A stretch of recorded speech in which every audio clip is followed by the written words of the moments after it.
menggunakan kain ihram ya Bapak Ibu sekalian. Ini khusus bapak-bapak ya.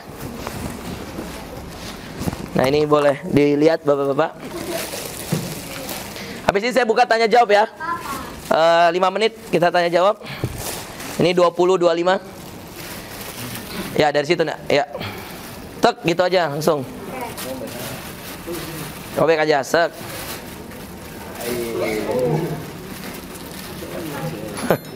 Namanya ya Allah. Ya oke. Ya. Ya bismillah. Kamu pegangin sini. Awas dia. Cek tes. Ya, pegangin sini. Baik, yang paling penting itu kalau laki-laki Pak bawahnya. Dan mohon maaf ini Bapak Ibu sekalian. Boleh Bapak Ibu pegang kainnya. Boleh Pak. Ini bukan kain sembarang Pak. Ini tipe kain ihram yang Masya Allah. Ini tipe kain ihram yang sangat beda dok. Saya sampai debat lama ini untuk memilih model kain. Sudah pegang? Oh ya. Saya sampai lama di tempat pembuatan, saya bilang saya mau yang kayak gini. Karena kalau tipenya kayak handuk, waduh itu bekasnya luar biasa, sakitnya. Yang kedua beratnya luar biasa. Yang ketiga bulu-bulunya ini la ilaha illallah. Tinggal di kulit. Iya.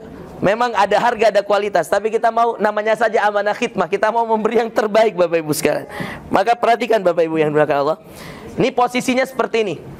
Dibuka. Oke, ada banyak versi. Ada versi pertama dia gabungkan kedua ujung.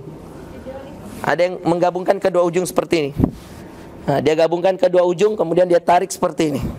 Nah, ada yang seperti ini. Tapi ini untuk berjalannya agak susah. Dan kalau kebuka sekian, susah. Ada yang modelnya dia tarik ke ujung sebelah kanan semaksimal mungkin. Dan kiri juga semaksimal mungkin. Perhatikan nih, seperti ini. Dimasukkan. Ini ditahan di sini. Ditahan di atas ketiak ini, yang ujungnya. Kemudian ini ditahan, ini ditarik. Ini jadi ini narik ke sini, ini narik ke sini. Paham? Nah ini narik, kemudian ini ditahan seperti ini. Ini ditahan, gini. Nah ini dipegang di tengahnya. Nah kemudian diambil seperti ini. Ini kayak model sarung. Nah kemudian dilipat pelan-pelan, kecil-kecil. Nah seperti kan, lihat. Kecil-kecil. Nah lihat. Nah yang perlu saya kabarin bahwa laki-laki jangan sampai pusarnya kelihatan Pak, karena aurat. Jadi cukup sampai sini saja. Nah ini pusar sebaiknya ditutup, karena ini kalau lepas jadi auratnya tidak kelihatan. Banyak bapak-bapak yang terlalu turun lipatannya sehingga pusarnya kelihatan. Dan pusar itu bagian dari aurat. Ini yang saya selalu kasih tahu di jamaah bahwa hati-hati Pak, pakai kain ihram tuh ada caranya juga. Khawatir Bapak tawaf aurat kebuka. Nah, boleh pahami Bapak Ibu sekalian? Maka cara melipatnya cukup sampai di atas pusar seperti ini. Jadi pusar nggak kelihatan. Nah, sehingga ketika handuk atau kain yang kedua, kain ihram yang kedua dipasang, jatuh pun tidak mengapa karena aurat sudah tertutup. Coba lihat. Dan ini kalau jalan pun mau gimana jalannya ini enak. Ya.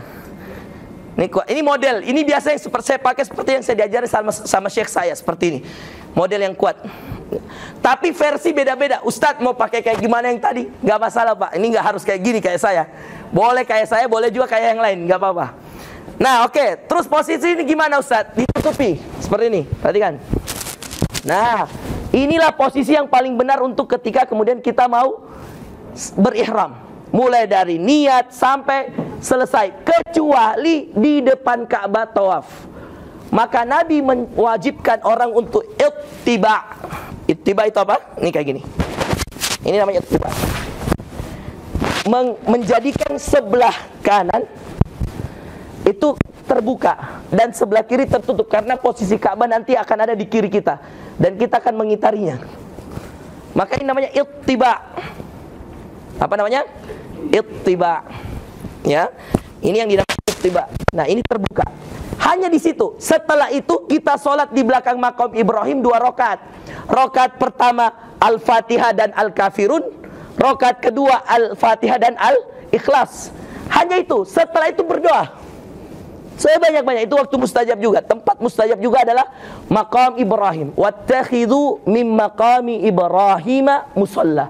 Dan ambillah maqam Ibrahim sebagai tempat salatmu. Ya, tempat salat. Dan apa yang dianjurkan di sana? Salat dengan membaca Al-Kafirun rakaat pertama dan Al-Ikhlas rakaat kedua. Ustadz, kalau saya salat di belakang maqam Ibrahim, bagaimana posisi ihram? Posisi ihram sudah kembali. Jadi Bapak Ibu, posisi ihram, kain ihram yang paling harus diketahui, posisi utamanya seperti ini. Nabi selalu begini ketika berihram. Jangan sebaliknya, sebagian orang yang kodong mungkin tidak dibimbing baik-baik oleh ustadznya atau oleh pembimbingnya, dia biarkan caranya begini terus sampai selesai sa'i. Makanya biasa kalau ada yang sa'i dalam keadaan ini, saya tegur, Pak, sudah selesai tawaf, ditutup Pak. Kembali ke posisi awal. Seperti ini. Oke, Bapak Ibu sekalian. Nah, nanti kalau misalkan sudah seperti ini, kami anjurkan Bapak Ibu pakai ini Pak, supaya ini bisa jadi penanda di kami di belakang. Ya, bahwa ini jamaah kami. Karena biasa kececer-cecer orangnya itu di situ. Nih ya. Baik, jadi kita begini berihram. Baik. Ustadz, ini juga hati-hati Pak. Ada jamaah saya sudah di bus. Sudah niat semua, sudah Ustadz.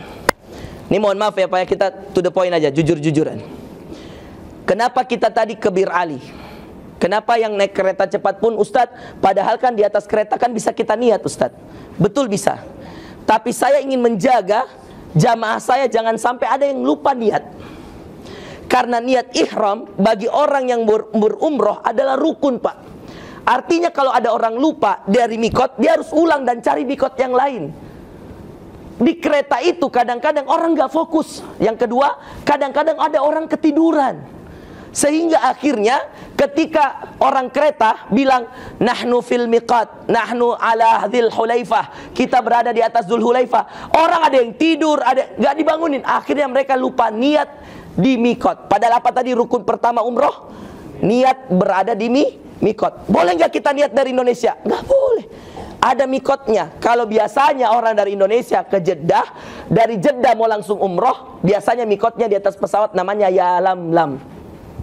Makanya kalau kemudian dia tidak sempat, ulama membolehkan di Jeddah. Tapi masalahnya kalau kita dari Madinah, nggak ada tempat yang lain kecuali Bir Ali. Makanya Bapak Ibu, memang ini sedikit merugikan dari segi biaya. Karena bis harus mengantar dulu ke Dzul Hulaifah, baru mengantar naik ke stasiun. Padahal bisa sekali kita ambil langsung satu mobil ke sana, nggak usah pakai bus. Kalau dari segi finansial, orang-orang travel biasanya nggak mau rugi Pak. Ya. Karena dia bilang, wah rugi Ustadz, saya bayar lagi bus ke Dzul Hulaifah, baru saya antar lagi ke stasiun, pasti minta tambah busnya. Saya katakan nggak apa-apa, lebih baik seperti itu. Jamaah saya niat ihramnya, niat berumrohnya aman. Daripada kemudian di atas kereta dia juga tidak ngerti bahasa Arab. Nahnu alal miqat. Apa ini bahasa Arabnya?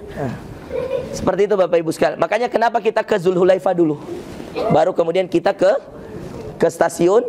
Baru setelah itu yang dari stasiun naik bus lah ke sana, ke Mekah. Saya kira itu Bapak Ibu sekalian, ya, singkat dari kami tentang umroh, ya.